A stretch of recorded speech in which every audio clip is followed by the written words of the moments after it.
Bom, eu queria começar agradecendo a todos que estão nos assistindo e também me apresentando, né? Meu nome é Andresa de Souza Santos, eu sou professora na Universidade de Oxford e sou atualmente diretora aqui no programa de estudos sobre o Brasil. O programa de estudos sobre o Brasil, ele é parte do Latin American Center e também da Oxford School of Global and Area Studies.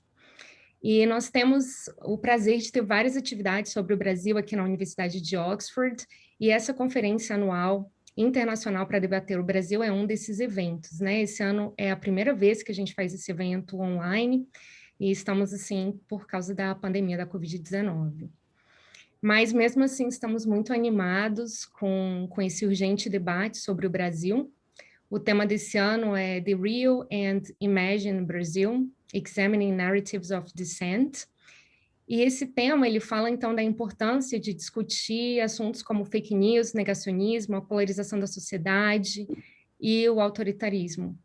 E a gente vai aplicar, então, essa discussão nos estudos também sobre trabalho, saúde e democracia. E eu tenho a honra de apresentar a doutora Catarina Hatzikid, da Universidade de Tübingen, que também é pesquisadora associada na Universidade de Oxford e que co-organizou esse evento comigo. Olá, muito obrigada, Andresa. Sejam todos bem-vindos. Eu estou muito feliz em participar da organização desse evento, que esperamos estimular um debate importante sobre temas atuais e relevantes. Sem mais delongas, tenho o grande prazer e a honra de apresentar o nosso palestrante de abertura, o ministro Dias Toffoli. Ministro do Supremo Tribunal Federal desde 2009, Dias Toffoli presidiu o STF e o Conselho Nacional de Justiça entre 2018 e 2020, e também foi presidente do Tribunal Superior Eleitoral entre 2014 e 2016.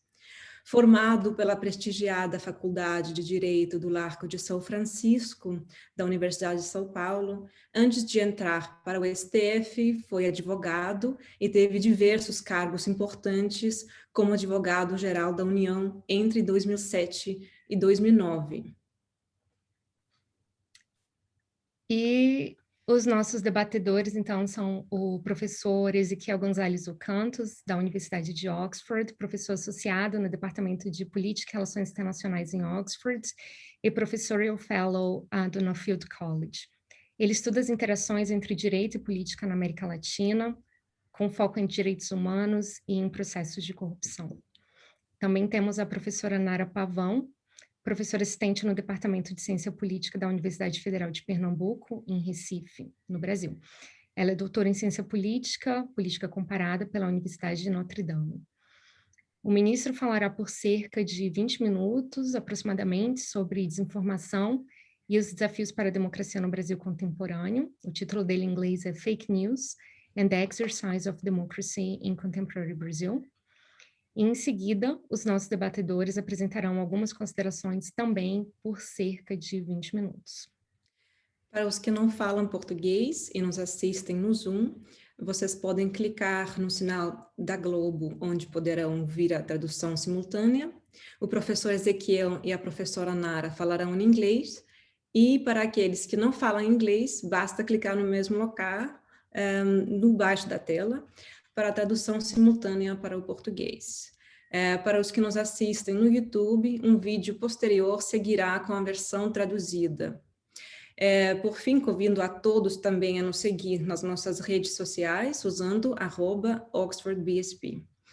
Ministro Toffoli, Vossa Excelência tem a palavra. Obrigado, Caterina. Boa tarde, Andressa. Boa tarde, Nara. Boa tarde também ao Ezequiel. Boa tarde a todas e todos nesse encontro por meio da plataforma virtual. E tive aqui um problema de acesso ao link, inicialmente não estava me permitindo acessar a reunião, por isso acabei atrasando, mas não foi em razão do horário meu, foi em razão exatamente desse problema que tivemos no link.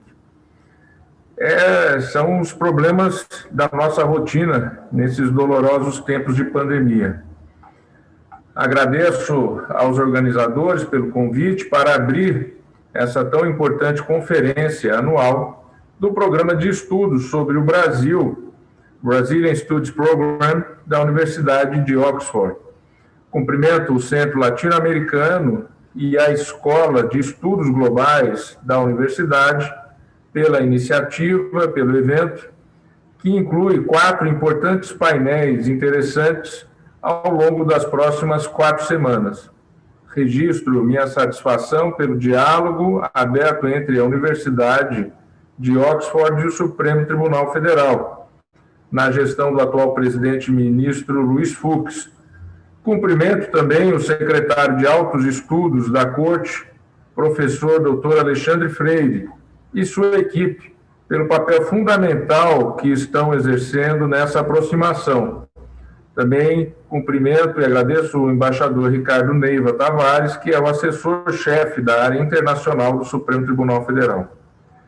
Considero iniciativas como esta de grande importância para uma melhor compreensão a respeito do Brasil e do seu momento histórico nessa área da comunicação instantânea e também nesse momento em que vivemos paixões nas redes sociais, elementos que frequentemente não contribuem para reflexões aprofundadas e serenas, nem para um diálogo de qualidade.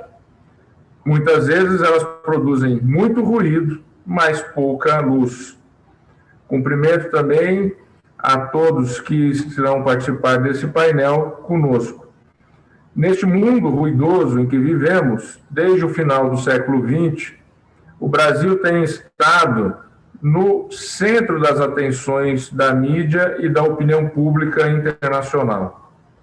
Em um primeiro momento, na virada do século passado e na primeira década deste século XXI, as transformações e avanços em curso, somados à vitalidade econômica e democrática do país, mereceram cobertura predominantemente positiva. E vou usar uma imagem, uma capa de revista para simbolizar esse humor bastante favorável no cenário internacional. Brasil Takes Off. Essa foi a capa da revista Economist em novembro de 2009, na qual o Cristo Redentor decolava como um foguete, e o país era tratado como a grande história de êxito na América Latina.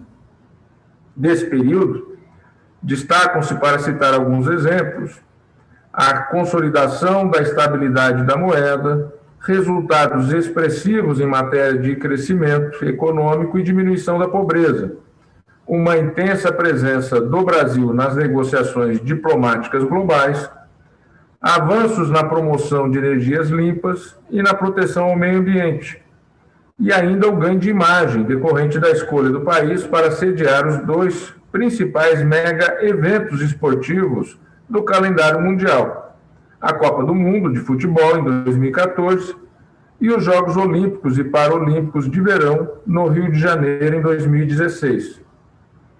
A candidatura brasileira aos Jogos, para se ter uma ideia do prestígio, então, do país, superou na rodada final as cidades de Tóquio, de Madrid e de Chicago, sendo que esta última tinha no recém-eleito presidente Barack Obama, que era senador por lá, antes de ser presidente, um engajado cabo eleitoral.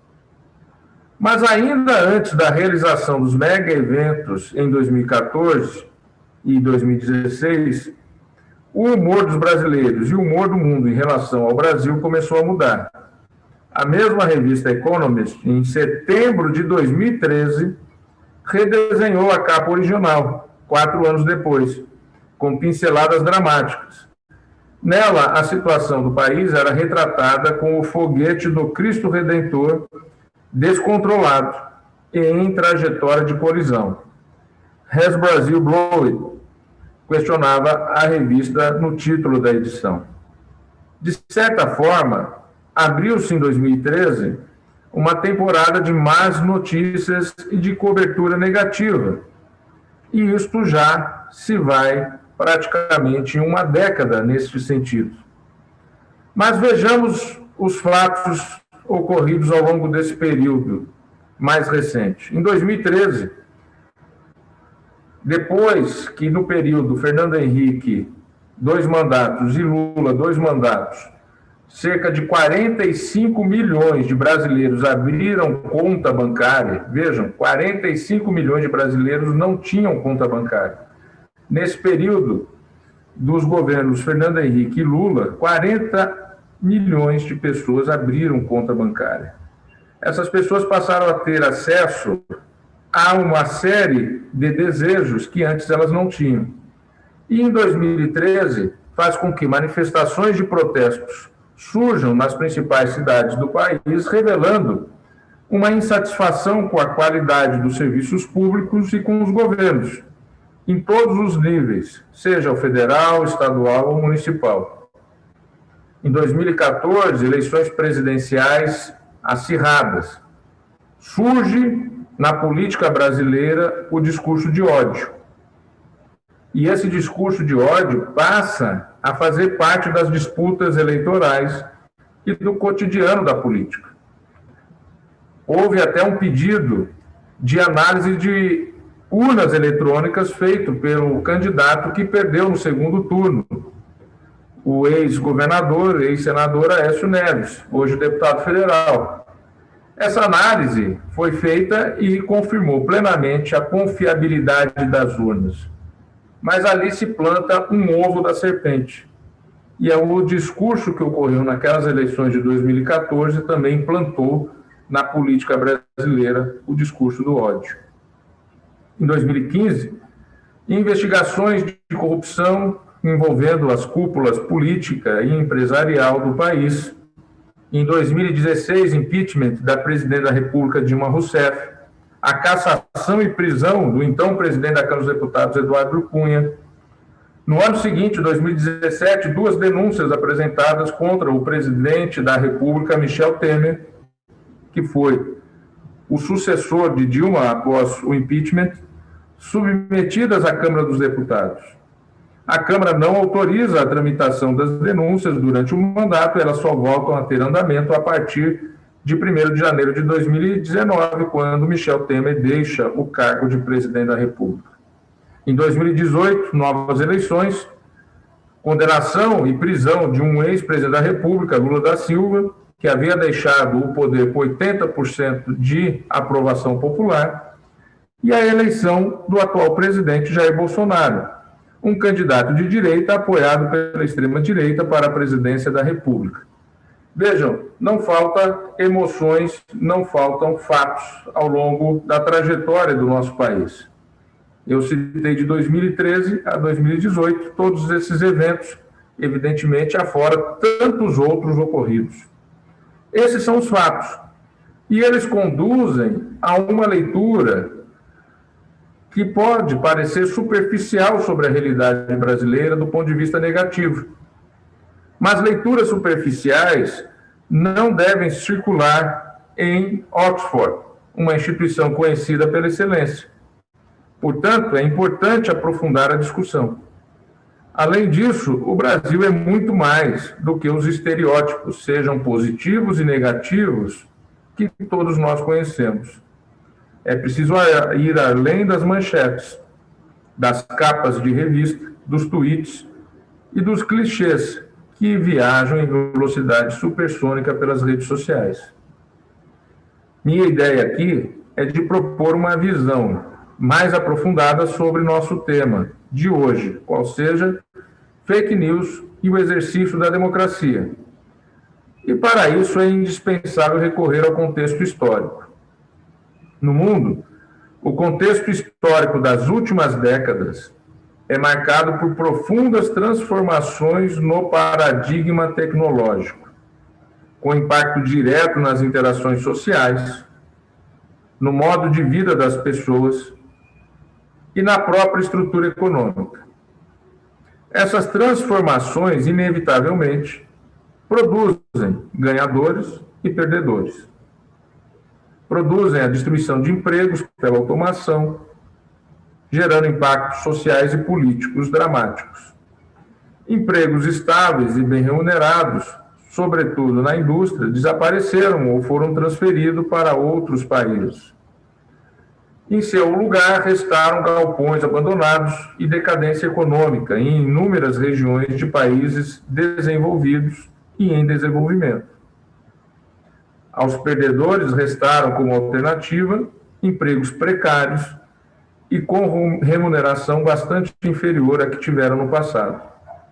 As novas gerações, por sua vez, herdaram um mercado de trabalho no qual a precariedade cresce e boas oportunidades são mais escassas e disputadas.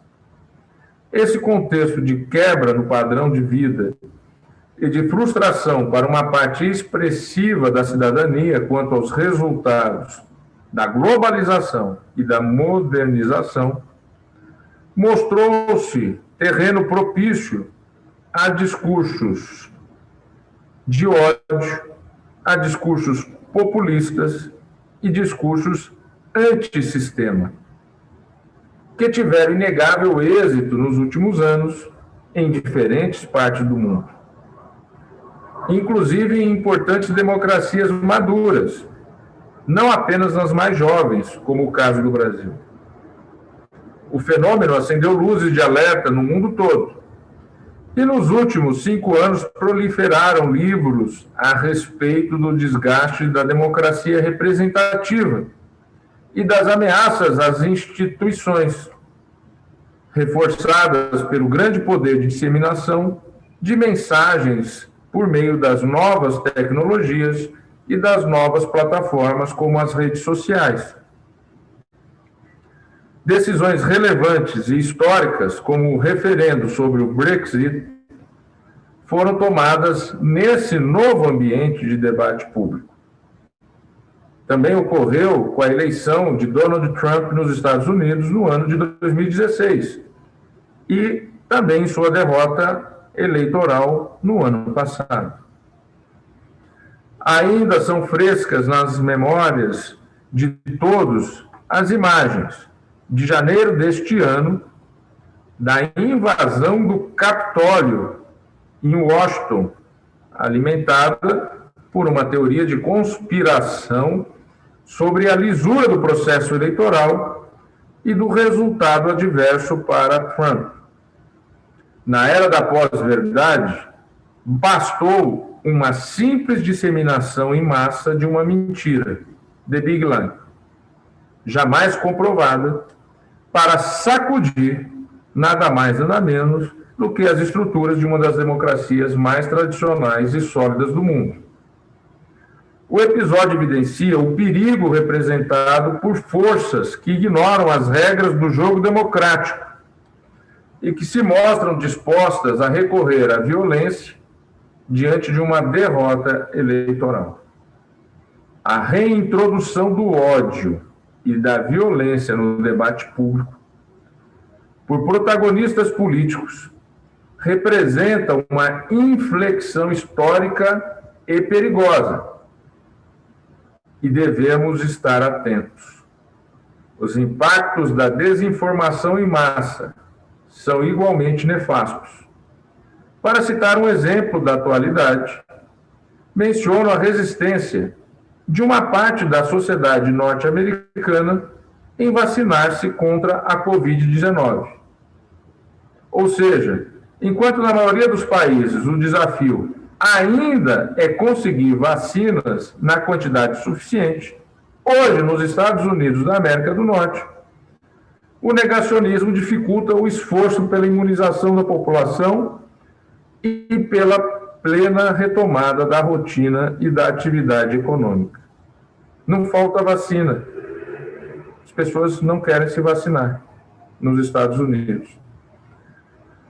Se voltarmos um pouco no tempo, o fim da Segunda Guerra Mundial e todo o pós-guerra, mesmo com a Guerra Fria, constituíram etapas de um período histórico em que se procurou fazer com que a política superasse a ideia de ódio. Hannah Arendt escreveu muito sobre isso. Superar o ódio, superar a intolerância, as ideologias de substituição do outro ou de eliminação do outro, ou mesmo a vingança. Instrumentos como a Declaração dos Direitos Humanos são legados desse período.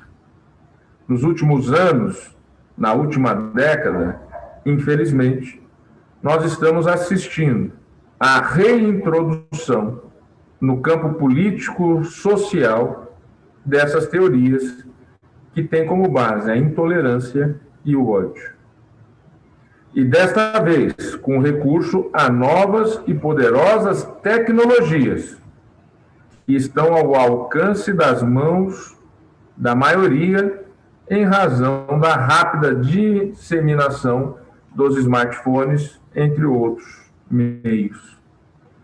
Com o uso sistemático de robôs. Estudo de 2020 da própria Universidade de Oxford sobre desinformação na rede identificou a manipulação sistemática das mídias sociais em 81 diferentes países, a partir de grupos definidos como cybertroops. A possibilidade de anonimato favorece a atuação dessas forças políticas sectárias, que recorrem até mesmo a plataformas distantes da sua própria realidade nacional para burlar regras e introduzir o caos.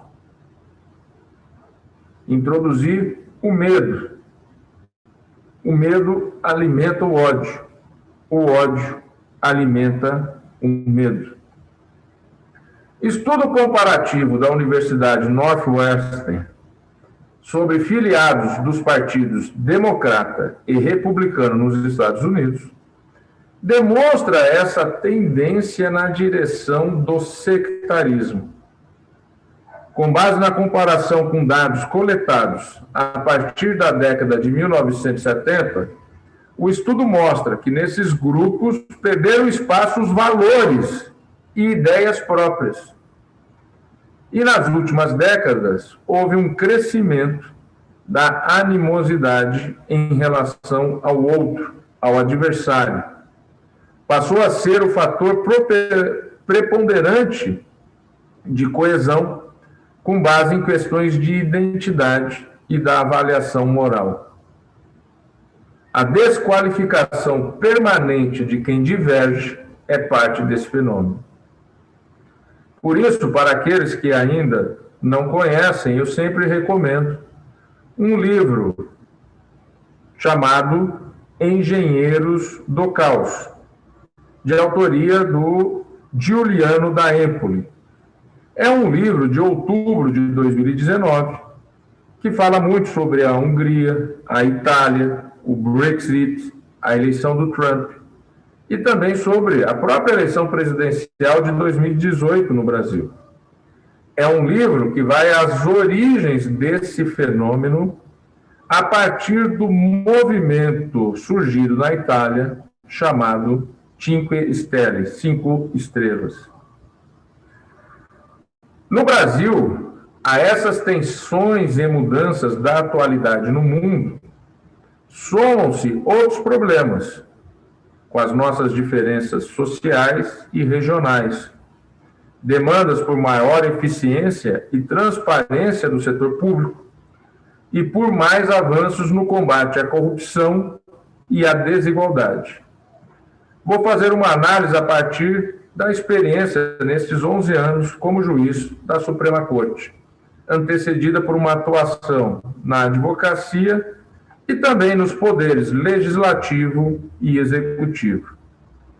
Entre setembro de 2018 e setembro de 2020, ocupei, como já dito, a presidência do Supremo Tribunal Federal e do Conselho Nacional de Justiça, período no qual a Corte sofreu ataques frontais e o próprio país ataques frontais às instituições democráticas. É importante lembrar que o Brasil restaurou a democracia plena na década de 1980. E aqui uma curiosidade: na primeira eleição presidencial em que Prudente de Moraes foi eleito presidente da República, 3% da população brasileira era eleitora, só 3%. As mulheres não votavam e os iletrados, os analfabetos, não votavam. Na eleição de 1960 para presidente da República, em que Jânio Quadros disputa as eleições com o general Lott e Jânio vence, só 21% da população brasileira era eleitora. Porque os iletrados não podiam votar. Embora já desde 32 as mulheres o podiam.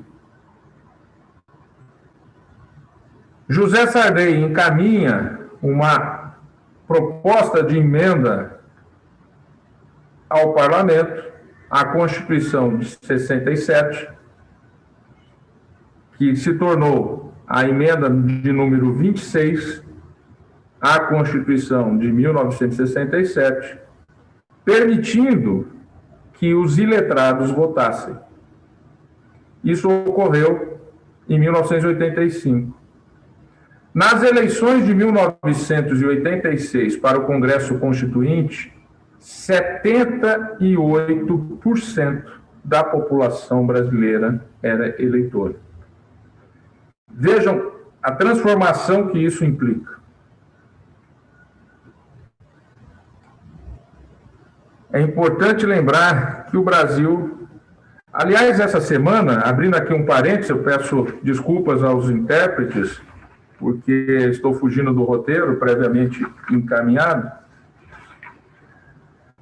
Essa semana nós perdemos um dos grandes estudiosos dos partidos políticos no Brasil, Leôncio Rodrigues, um dos fundadores, junto com Fernando Henrique, mais conhecido fora do Brasil como presidente Cardoso, um dos fundadores do SEBRAP.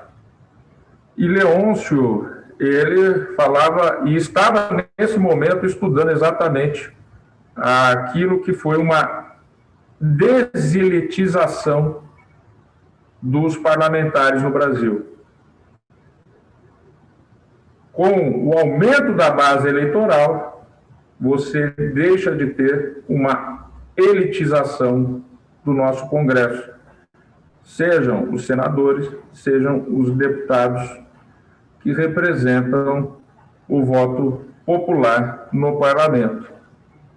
Leôncio estava estudando sobre isso. Fecho parênteses, retomo o roteiro.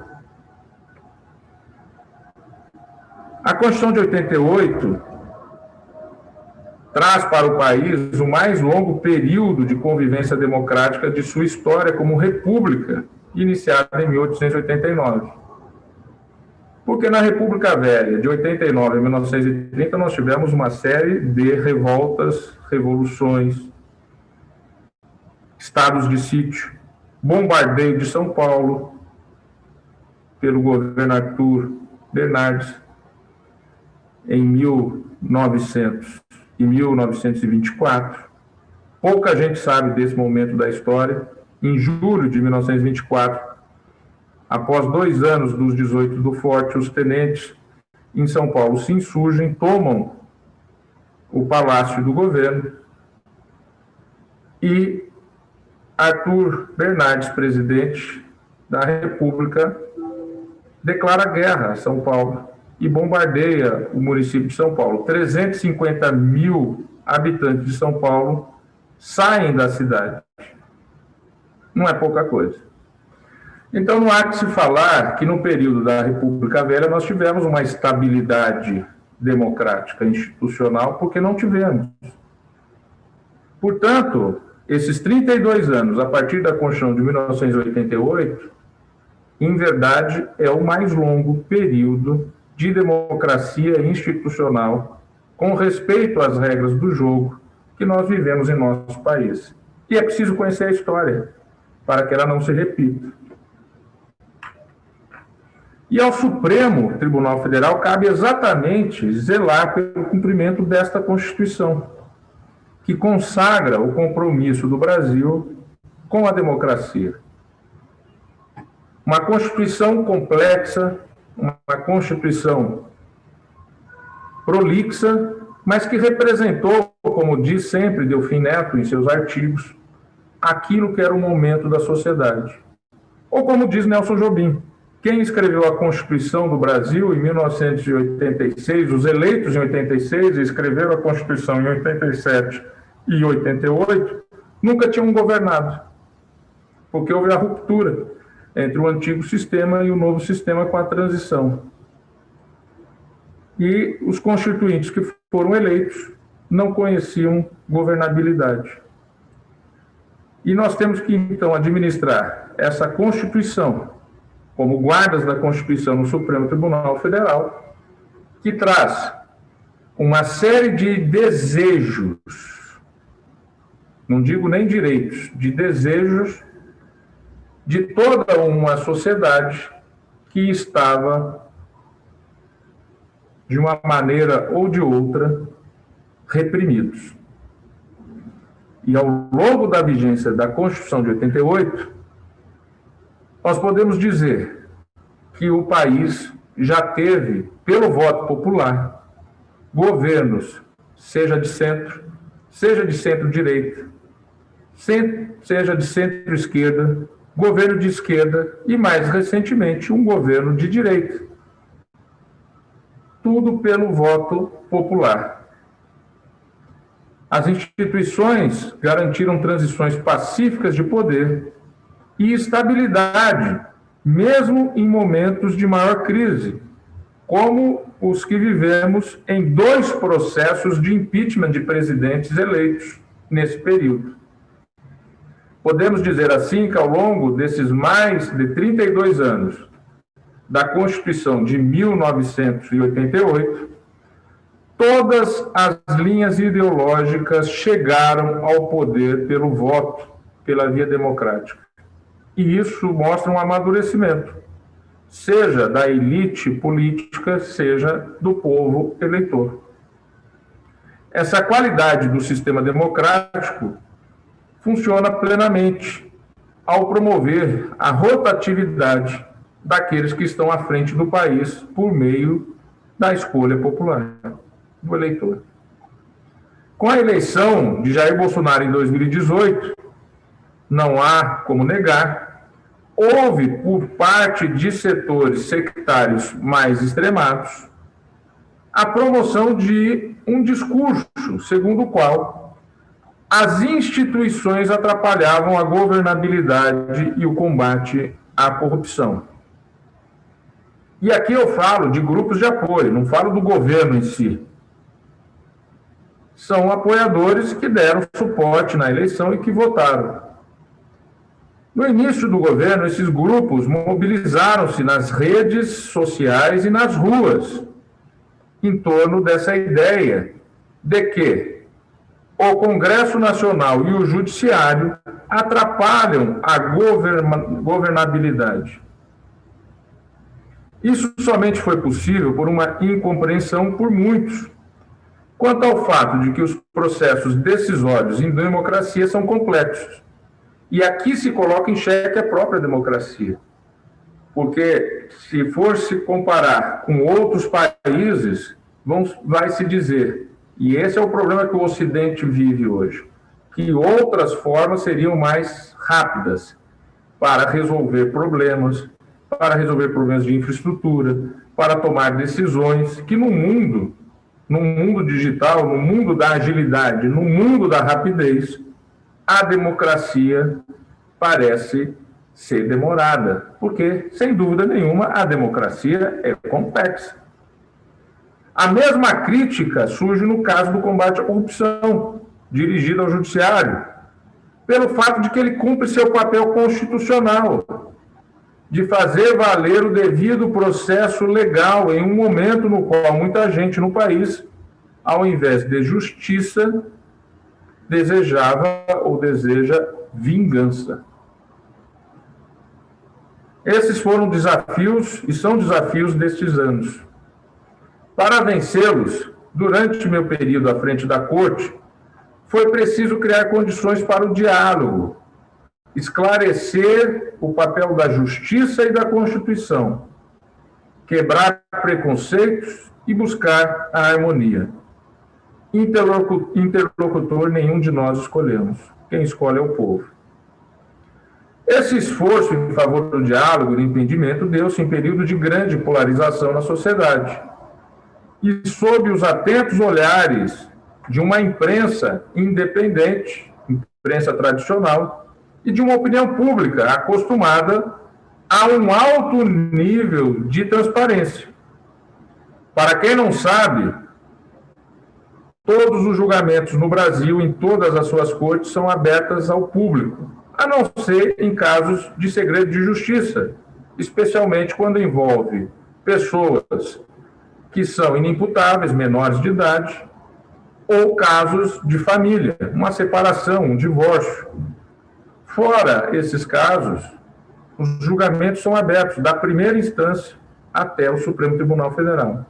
Mas mais do que isso, para quem não sabe, desde 2002, as sessões do Supremo Tribunal Federal do Brasil são transmitidas ao vivo, pela televisão, pela rádio e pelo YouTube, na internet. Em qualquer lugar do mundo é possível assisti-las. E as deliberações são feitas nesse ambiente de transparência. E não há corte que julga mais no mundo do que a Corte Brasileira, o Supremo Tribunal Federal do Brasil. No ano passado, foram mais de 100 mil processos, sendo 18 mil deles decisões colegiadas. É curioso quando se faz críticas que o Supremo do Brasil não delibera colegiadamente. No ano passado, foram 18 mil decisões colegiadas. Na Suprema Corte dos Estados Unidos, não chegou a 120. Na Corte Constitucional Alemã, não chegou a 100 colegiadas. No Brasil, 18 mil. Eu acredito muito na necessidade do diálogo, e mais ainda num momento como o atual. Mas dialogar não significa abrir mão da autoridade diante das ameaças à democracia promovidas pelos engenheiros do caos. Ataques frontais à democracia e às regras da Constituição não podem ficar sem resposta e não ficaram.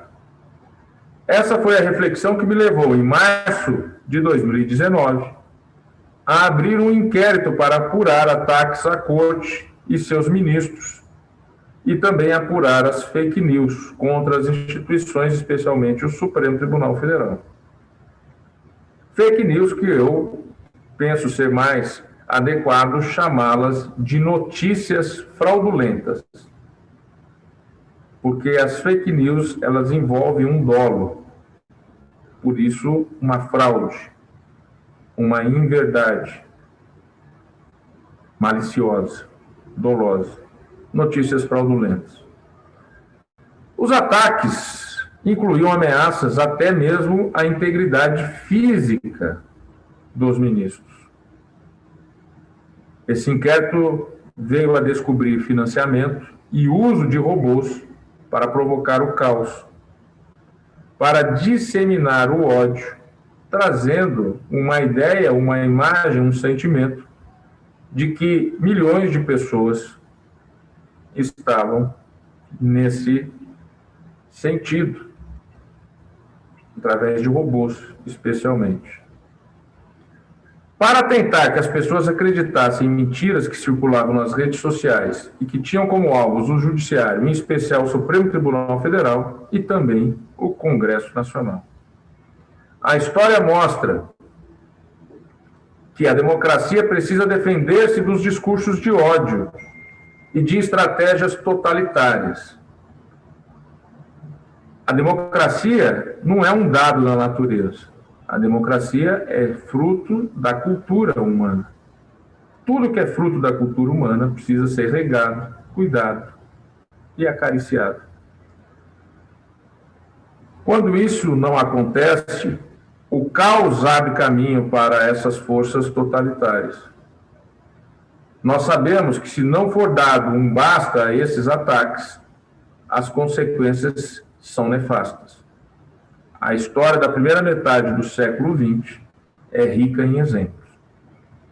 Então, foi muito importante a abertura desse inquérito, que continua revelando elementos sobre essas orquestrações antidemocráticas e seus financiadores, inclusive financiadores alures fora do país, fora do Brasil. Em junho de 2020, por 10 votos a 1, o plenário da Corte considerou o inquérito legal e constitucional e entendeu ser necessária sua continuidade. Foi muito importante essa decisão, que, inclusive internacionalmente, já é apontada por alguns como a primeira reação institucional com efetividade contra as fake news e contra esse movimento de sectarismo e de ódio e de medo nas redes sociais. Prezadas e prezados, o compromisso do Supremo Tribunal Federal com a Constituição e com a Justiça no Brasil é com a Constituição e com a Justiça, e não com a vingança. O papel da Corte é extremamente importante na defesa do Estado Democrático de Direito. E, nesse sentido, também, uma questão que é sempre trazida à baila é a questão do combate à corrupção. Como se o Supremo Tribunal Federal tivesse sendo leniente com a corrupção. Primeiro, é importante lembrar que, desde a primeira Constituição do Brasil, em 1824, até a emenda constitucional 35, em 2001, não havia a possibilidade de se processar um parlamentar sem autorização da respectiva Casa Legislativa. Só a partir de dezembro de 2001 que isso foi possível. O combate à corrupção no Brasil, nos últimos anos, tem resultados expressivos a apresentar, mas não como obra de alguns que se querem fazer heróis, que querem ser elogiados na mídia, nas redes sociais. Essa narrativa leva ao populismo, não leva a uma criação de cultura. Se não são os heróis, quem é o responsável pelos avanços? A democracia do país. Foi o Congresso Nacional e os presidentes das repúblicas, impulsionados por pactos nacionais feitos entre os três poderes, que fez surgir a Lei da Transparência, que fez surgir a Lei de Combate às Organizações Criminosas, que fez surgir a Lei da Colaboração Premiada, o aperfeiçoamento nas leis sobre lavagem de dinheiro. Tudo isso é obra não da vontade de um juiz ou de um procurador. Isso é obra da institucionalidade do país. E o Supremo esteve à frente dessas propostas nos últimos 20 anos. A grande evolução normativa que criou as condições para esse trabalho é obra das instituições democráticas brasileiras, não de heróis ou de pessoas. E foi essa obra que permitiu os meios legais para fazer frente não somente à corrupção, mas também a outras ameaças, como do crime organizado. O Supremo Tribunal Federal foi protagonista e é protagonista nesse esforço. E tem sido fiel ao papel, ao mesmo tempo, de guardião do texto constitucional, ao observar a necessidade de respeito às garantias e ao devido processo legal. Por esse caminho do devido processo, foram processados e julgados muitos dos mais importantes protagonistas da vida política e empresarial brasileira, em escândalos como o do Mensalão e também da Lava Jato. Além disso, em muitos casos sensíveis, coube à Corte dar a palavra final em julgamentos acompanhados em tempo real, com total transparência. Cabe também à Corte o papel de última instância, responsável por analisar os excessos ou impropriedades nas decisões tomadas nas instâncias inferiores. O Poder Judiciário não pode criar atalhos em nome do combate à corrupção, e tem o dever de não permitir que se vulnere a Constituição, que garante a todos, sem exceção, o direito à ampla defesa. O Supremo tem o dever de promover a justiça, não a vingança. Há boas notícias nesse período de cobertura negativa sobre o país. A principal delas, para mim, diz respeito exatamente à maturidade e à vitalidade das instituições democráticas em uma democracia ainda jovem como a brasileira. Assim como já ocorreu no passado, quando em democracia a sociedade brasileira superou desafios sérios, como os da inflação, da dívida externa, novos desafios também estão sendo vencidos. Vejam, há 35 anos atrás, quando eu entro na faculdade de Direito, eu achava que o país nunca ia pagar sua dívida externa. Nós tínhamos uma inflação que muitas vezes chegava a 70%, 80% ao mês. Nós tivemos vários planos para tentar resolver. Nós não tínhamos, quando eu entrei na faculdade de Direito, um Tesouro Nacional organizado. Nós não tínhamos uma lei de responsabilidade fiscal para controlar os estados. O Ezequiel, salvo engano, é argentino, sabe muito bem o poder das províncias na Argentina de, inclusive, fazer dívidas sem autorização do Senado da República Argentina. O Brasil conseguiu controlar isso. Nós fechamos os bancos estaduais que financiavam os próprios governos estaduais, controlamos a moeda, temos uma moeda de confiança. Nós temos uma elite que mora no país. Nós temos vencidos os desafios que nos são colocados. E nesse sistema de checks and balances da democracia brasileira, ela demonstra a sua capacidade de processar os conflitos de modo pacífico e institucional, como ocorre nas democracias consolidadas do Ocidente. Volto à capa pessimista da Economist sobre o Brasil, de 2013, para encerrar para a pergunta: Has Brazil blown? Minha resposta é não. Brazil has not blown. O Brasil não estragou tudo. E nem o mundo está estragando tudo. Com erros e acertos, todos estão tratando de lidar da melhor maneira possível com os desafios de um período turbulento da história da humanidade. Período agravado a partir de março de 2020, com a declaração pela OMS da existência de uma pandemia devastadora, cujas perdas humanas já superou a marca de 3.200.000 vidas. Não há receita pronta para resolver esses problemas e outros. Por exemplo, mudança climática, entre tantos outros. E a volta a um passado supostamente glorioso, que é apresentada como solução por figuras do populismo em diferentes partes do mundo, não é a via adequada. Nenhuma possibilidade real de sucesso. A história que não é frequentemente contada sobre o Brasil, The Untold Story, é a da solidez da democracia, da nossa transparência, da construção de um sistema normativo construída em pouco mais de 30 anos. Em momentos de estresse, foram vários esses momentos nos últimos anos.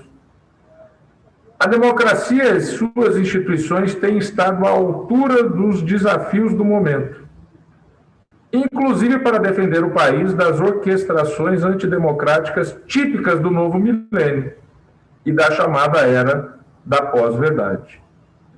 Em democracia, o Brasil vem superando seus problemas e tenho total confiança na capacidade do país de continuar avançando. E eu não tenho dúvidas de que nós continuaremos avançando, superando as nossas dificuldades e os nossos problemas assim como o mundo como um todo. Eu gostaria muito de continuar com as senhoras e com os senhores, mas são aqui no Brasil 14 horas e 4 minutos. A sessão do Supremo começa às 14 horas e o processo que está pautado é exatamente da minha relatoria e a continuidade de um voto que iniciei na quinta-feira passada.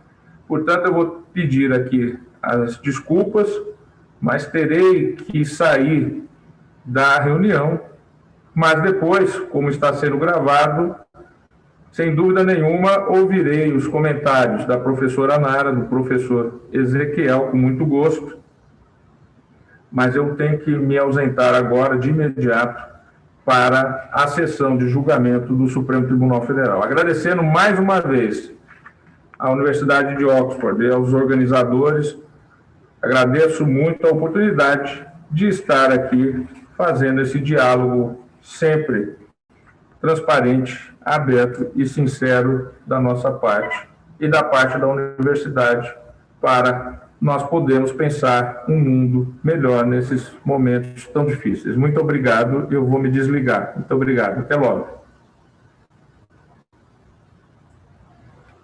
Obrigada, ministro, pela participação. Nós esperávamos que esses comentários pudessem, né, ser direcionados ao ministro, e eu lamento que, enfim, a gente teve uns problemas no início e acabou atrasando um pouco o início da nossa reunião. I will switch to English, actually, because I know that Nara, Professor Nara and Professor Ezequiel, they prepared their comments in English. But we do have a large audience here, and we have a lot of people also waiting for this discussion on our channel on YouTube. So I would be very thankful if you could share with us some of your thoughts on fake news in Brazil and democracy, and some of the comments you may have on Ministro's Toffoli presentation. And Nara, without any further delay, I'd like to give you the floor.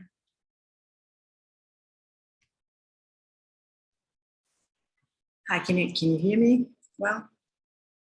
Okay. So thank you, Andresa and Caterina, for the invitation to join this wonderful event. It's a pleasure to be here, and it's a pleasure to be able to talk about such an important and stimulating topic. I would also like to greet Justice Toffoli, who just left, and my colleague and dear friend, Ezequiel. So my goal here is to bring up some issues that I think will, I hope, contribute to a better understanding of the working of democracy in Brazil, and also of the challenges that the country faces and that its democracy faces. So the first topic I would like to discuss is fake news. So Justice Toffoli brought up the important issue of fake news by talking about a very specific type of fake news that has been very recurrent in Brazil, to those that target and attack democratic institutions directly. These fake news are the object of the Inquérito das Fake News. And I would just like to add to discussion by pointing that, or by saying that there is a connection between, on the one hand, political cynicism and disengagement, and on the other hand, belief in fake news and conspiracy theories about politics. So it's not a coincidence that we see fake news and conspiratorial thinking booming in politics at this time, or at a time in which people are disenchanted with the political system and the political class. And that this fake news that directly attack democratic institutions, they are very dangerous because they put in motion a vicious circle that may prove very bad for democracy. So many studies show that belief in fake news and in conspiracy theories about politics are fueled by political disengagement and discontent. And when citizens lose faith in political institutions, they become more likely to consume fake news, and they become more likely to buy narratives of conspiracy and theories.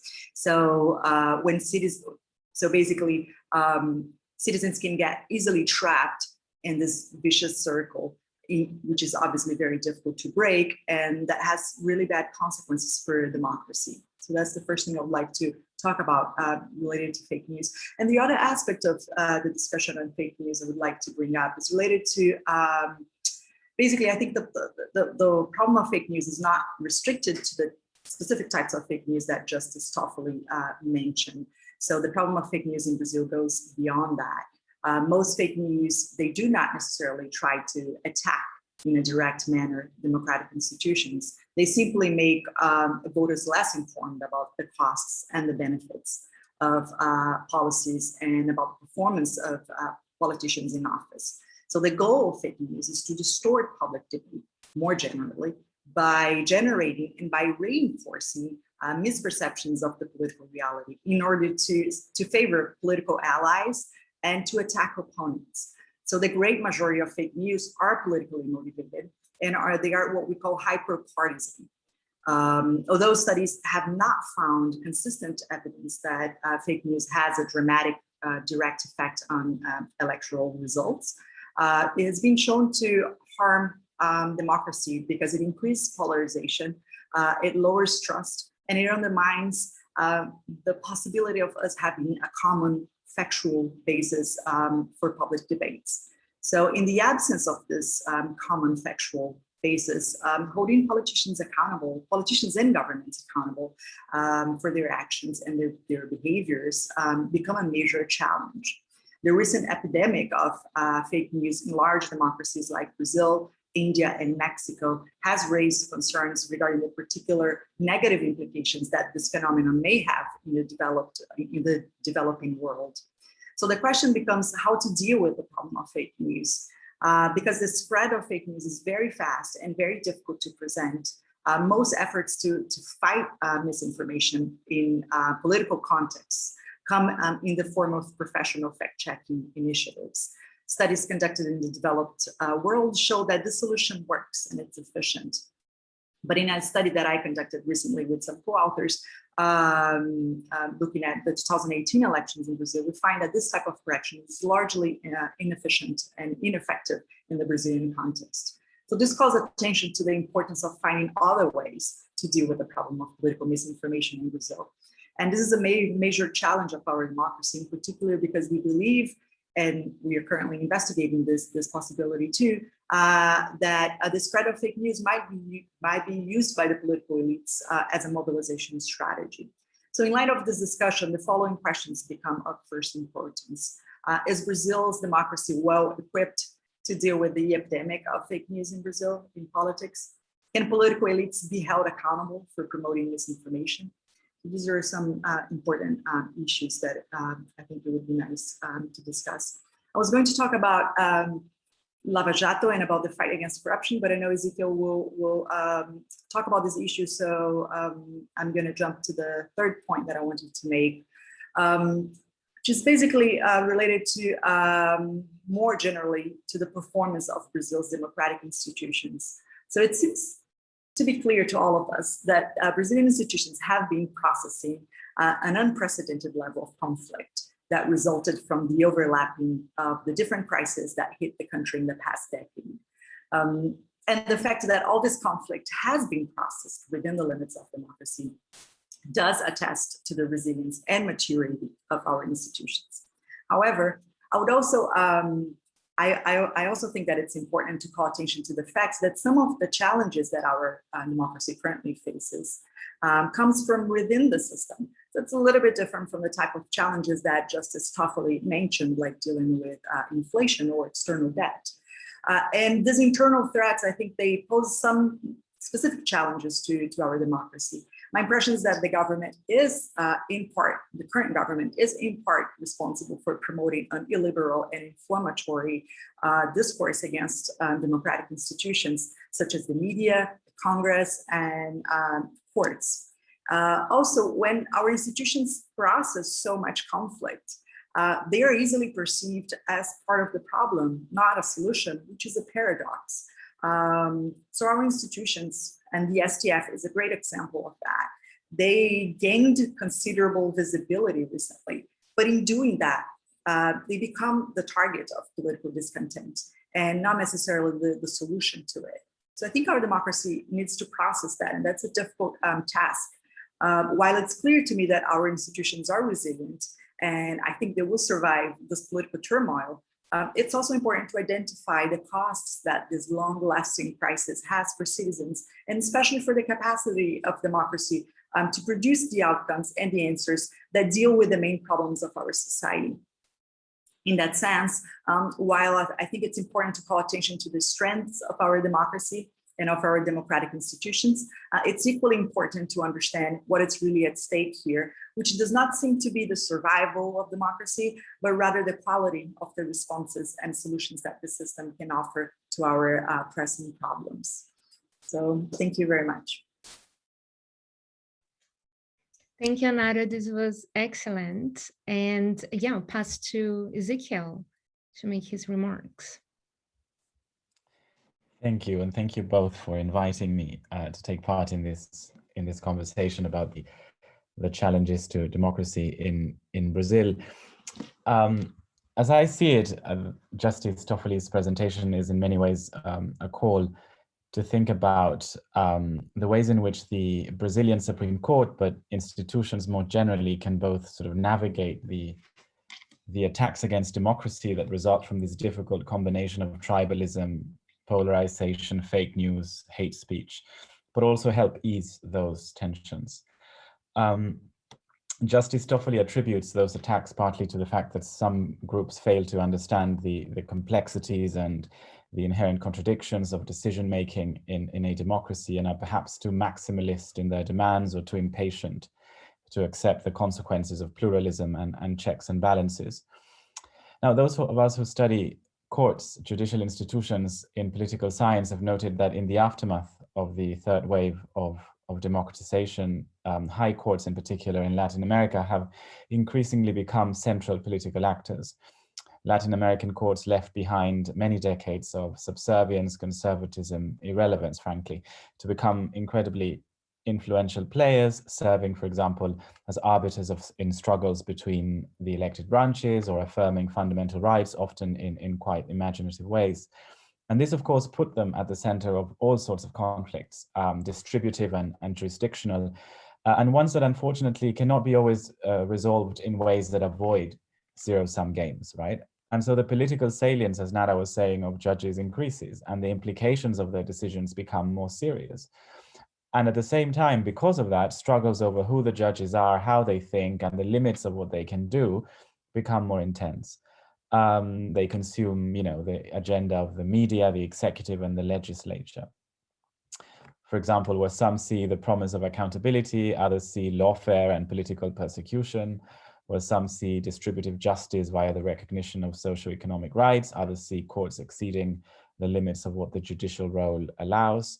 Where some see fair policing of the boundaries of executive prerogatives, others denounce problematic distortions to the popular will. All of this to say that it's perhaps inevitable that we see the kinds of attacks that Justice Toffoli was talking about. And we should be quite careful when to actually cry wolf, because overreacting with indignation in the face of these attacks is often an enemy of good strategy, right? So these attacks happen both in contexts where democratic institutions are strong and democracies can usually survive them because they're a normal part of democratic politics. But they also happen in countries that are set on a clear trajectory of democratic backsliding, right? I'm not saying Brazil is a case, but precisely because attacks on judicial institutions are often part and parcel of those backsliding processes, we should, of course, definitely take seriously Justice Toffoli's warning and think of ways in which judicial decision-making can both avoid controversy, develop defensive capabilities, and at the same time contribute to a more harmonious, if you want, political ecosystem. Thinking about how to address these threats, Justice Toffoli described a series of alternatives, including a kind of judicial decision-making that encourages dialogue and educates about the Constitution and the rule of law and the court. He also highlights the importance of transparent procedures that help close the gap between elite decision-making and the public. He advocates a full frontal attack on those who propagate fake news in pursuit of their own interests and goals. And finally, he suggests that the court should not shy away from being a serious arbiter of legality and due process, for example, in corruption cases, in order to make sure that anti-corruption probes are credible, sustainable, and do not harm the political system or the legitimacy of judicial institutions. And to me, these sort of solutions raise a number of questions. And I literally have several questions, but in light of the fact that we're running out of time and that Justice Toffoli is not here, I'm just going to focus on 2 questions, which I think are more general. The first one has to do with transparency, and this is related to another thing that I was saying, which is the fact that how can a court avoid greater transparency from sort of backfiring? Because one of the reasons why courts are often under attack in these ways is precisely because they are more salient in politics. So how does one manage exposure so that exposure doesn't morph into a liability for the institution? And related to that, I wonder how a court can reconcile transparency with other aspects of the judicial role. For example, one of the reasons why Lava Jato was initially so successful is precisely because judges and prosecutors put transparency or public relations strategies at the heart of everything they did. This boosted, of course, the support they got from the public and made it much harder to obstruct the inquiry. But at the end of the day, this was hugely problematic for them, as we know. The reputations and ultimately the fate of the operation suffered as a result. So transparency became the focus of attacks because some thought that transparency was actually a sign of animosity against certain defendants, and that it revealed excessive zeal in order to combat corruption in ways that put other Republican values at risk. So all of this perhaps indicates that one should be transparent, or a court should be transparent, but within limits in this context. And it might therefore be interesting, I guess, to explore what those limits should be. And finally, I have questions regarding the regulatory role of the court, especially when it comes to judicial proceedings that can exacerbate polarization and discord and also compromise judicial legitimacy. And here again, I have in mind corruption cases.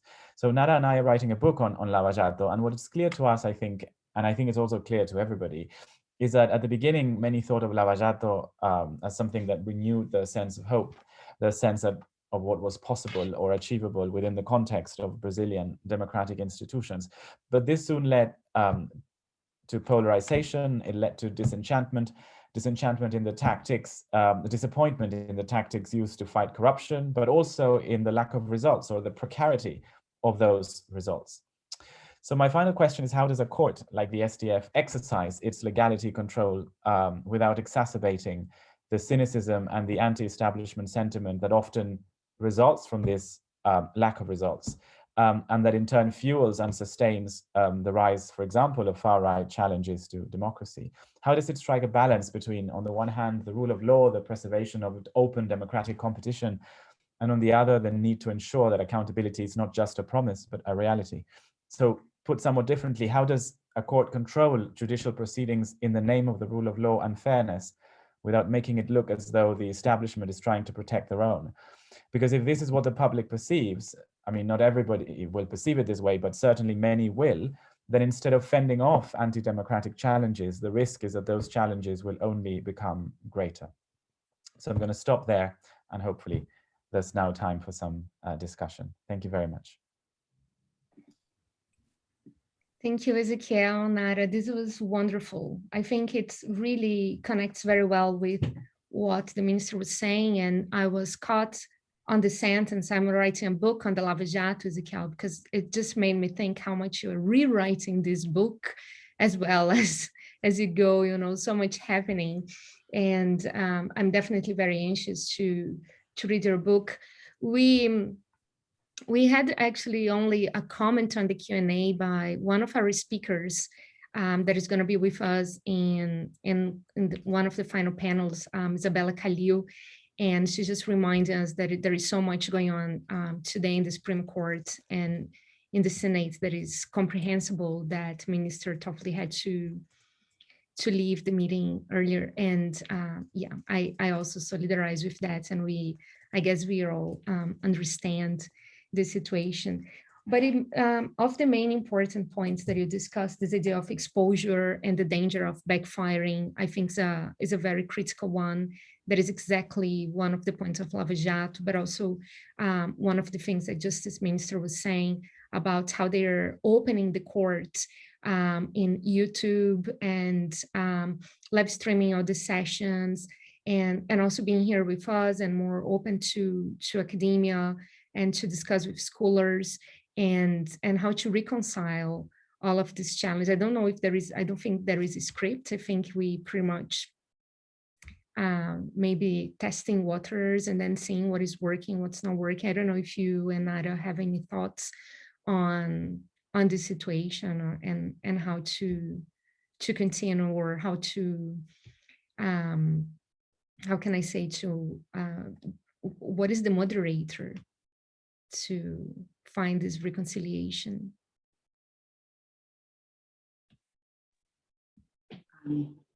Should I answer? Should I try to answer, Ezekiel? So the role of courts in that specific aspects that you were mentioning has been kind of in our mind in the past years as we write this book, because that's the paradox that I was mentioning, right? Like the increased transparency about the actions and decisions of the courts could be perceived as something good, because it could, you know, this idea that we have that transparency is good and that more information is always good, and that people need to, they wanna and need to follow what's happening in the public debate. So that could be perceived as something good, especially in normative terms, right? We want more transparency, and we tend to believe that more transparency is good. At the same time, more transparency comes at a high cost. I mean, it has costs involved in being more transparent, because as I said, and as Ezekiel said, when we become more aware of the role of judges and of the role of courts, when courts start making meaningful and significant decisions, and when we are aware of that, they start being perceived as political actors too, and as actors that are, you know, influencing directly our lives and the issues that we care about. So this comes, this brings other issues to the debate and other problems, right? Of like how to deal with these actors when they become targets of our emotions and perceptions about politics and things like that. And this is precisely what has happened recently. So we see how, like, when courts start being more active anti-corruption agents, right? They also become the target of public opinion, because, you know, in order for them to be meaningful actors against corruption, they do need the public opinion. So it's a paradox that I don't know how to resolve, and I think it's just the costs and benefits involved in these types of arrangements, right? It was very important for the courts to step in fighting corruption, but at the same time, they start becoming part of the problem, or perceived as part of the problem when they have that visibility and when they come to public light, right? Part of the myth of legality start crumbling, and we perceive them as real people and real institutions. They're connected to our lives. So I really don't know how to resolve this. Maybe Ezekiel has a solution for that. No, I definitely don't have a solution, but I think what's interesting here is if you read the literature on the US Supreme Court, you will find that perhaps the most consistent finding is that the more people know about the court, the more they like it, or at least the more they develop a sort of disposition to accepting the outcomes that come out of that court, right? Because they buy into this idea that, as Nara was saying, there's a myth of legality, right? Although people know that there are Republican and Democratic judges, they understand that they think and they reason through certain procedures or whatever that temper those partisan instincts. Now that may be changing, of course, as polarization in the US changes and whatnot, but you know, it's been like that for a while. In the case of Latin America, what we find, at least what we suspect, is that exposure does the opposite. Rather than, you know, making people, you know, fall in love or be in awe at these institutions that are so grand and operate through these different methods that are not necessarily political or strictly political, but rather than sort of buying into that myth of legality, their opinions become more polarized. But I think the reason for that is that because the encounters that Latin Americans have with their courts have been incredibly polarizing from the get-go. They haven't had the chance to sort of get used to these courts through less polarizing forms of judicial interventions in politics. You know, it was, especially when it comes to corruption prosecutions that are by nature and sort of an invasion into politics, perhaps the ultimate one, of the ultimate kind, and therefore produce these divisions, although at first they don't, because in Brazil you find that at the beginning there was people galvanized around Moro and Lava Jato, but of course then opinions started to become more divided as the courts started doing things that were obviously controversial and whatnot. There is a tension in this sense between fairness and effectiveness, in the sense that you can be effective against corruption, but you often have to compromise on the rule of law fairness side, because it's very hard to investigate corruption. It's very hard to uncover corruption. It's very hard to do that through traditional means, and it's very hard to do that without trying to galvanize the public. And so the moment you want to be effective, you have to give away some fairness. And this relates to Amy Erica's question on the chat. So she's asking about the difference between individual versus unbank review. And here there's similarly a trade-off between fairness and efficiency, right? Because of course, individual review can make things more efficient, but unbank review allows a court to speak perhaps in a more unified voice to, if opinions, if there's a consensus, for example, and that's why many courts strive to reach consensus decisions, because in that way they're able to signal that there's something beyond their partisan divides or whatever that is true about the law and they can all agree on. And I think those tensions are always at the core of many aspects of judicial behavior in highly political cases.